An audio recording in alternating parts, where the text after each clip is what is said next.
Bolesti srca i krvnih sudova su bolesti savremenog čoveka. Uzele su sve više maha, a i sve su više i više rasprostranjene iz prostog razloga što plaćamo danak savremenom načinu života. Naime, sve je više pušenja, sve je više stresa, sve je više nepravilne ishrane. Povred toga, sve češće se susrećemo i sa mladima koji boluju od visokog krvnog pritiska, šećerne bolesti. Naime, zbog toga se često i sve više u savremenoj medicini insistira na preventivnim kardiološkim pregledima. Preventivan kardiološki pregled su obično ona grupa ljudi u kojima uvek ne očekujemo da nađemo potencijalne kardiološke bolesnike, ali jesu grupa ljudi u kojima se vrši screening, iz kojih ćemo da izdvojimo potencijalne kardiološke bolesnike. Najčešće se kreće sa kardiološkim pregledima, pošto se i infarkt miokarda je pomerio granicu, pa je sve češće zastupljen kod ljudi mlađih od 30 godina, čak i kod 20 godina, tako da se sa preventivnim kardiološkim pregledima kreće već negde od 20 godina. Posebne indikacije za preventivne kardiološke i rane kardiološke preglede jesu kod ljudi koji imaju genetsko opterećenje sa srčanim obolenjima ili kod ljudi koji su do sada bili inertni pa su sada rešili da počnu da se bave nekom fizičkom aktivnošću, čak možda rekreativno, a ponekada je to i profesija, ali takođe i kod profesionalaca uvek su indikacije da se barem jedan puta godišnje rade kontrolni kardiološki pregledi.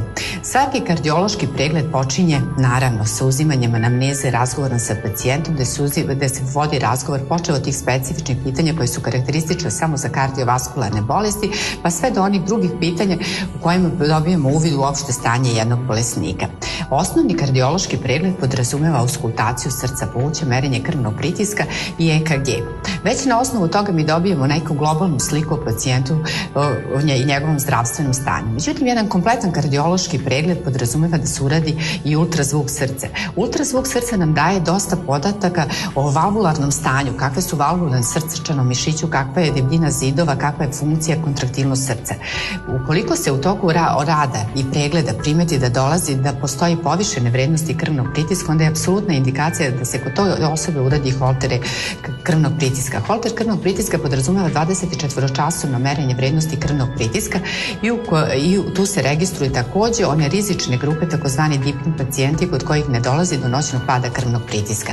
Ukoliko se u toku kardiološkog pregleda videlo da postoje promene na EKG-u, indikacija postoji za holter EKG, isto kao i kod holtera krvnog pritiska, tako i holter EKG-a 24 sata beleži svaku srčanu aktivnost i na osnovu toga možemo da zatvrdimo da li je neka osoba, kakav je njegov ritam i da li ima neke patološke i ozbiljne poremećaje ritma u srčanom mišiću.